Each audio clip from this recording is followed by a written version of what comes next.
At every interview I host, I open with exactly the same question each and every time. First question I ask is, can you tell me in your own words, what job do you think you're applying for? That might seem strange, but I'd say that less than 50% of people get that question right, and some of them get it completely and utterly wrong. And I've even had people say they don't even know what the job really is. They don't know what they're applying for. Yes, people sometimes apply for jobs that they don't know anything about. You see, from the time a hiring manager writes a job description to the time a candidate is in front of you, there's a lot that can go wrong. It's almost like a game of Chinese whispers.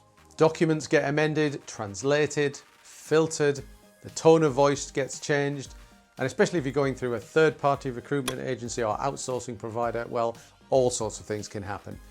This all results in the candidate getting the impression that they're applying for something completely different to the original job spec that you put together. So if the candidate can accurately articulate the job duties, roles and responsibilities, well, then it ensures that they know what they're applying for, and then we can have a solid and productive discussion.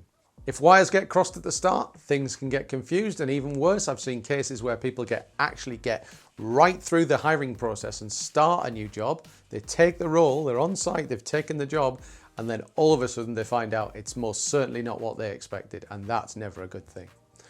And I've also experienced interviews when I've had to clarify the misunderstanding in the job role, and the candidate has then said, well, that's actually not what I want to do, and I want to withdraw, citing that it's not what they were sold by their recruitment partner, that they were misled. And that's fine by me, because I want candidates to be as happy as possible with the job that they're taking on. So it's a really good tip to ask this question at the very start. It ensures you're both on the same page and that everyone's happy to proceed, and it avoids nasty surprises. So always ask at the start, what job do you actually think you're applying for here?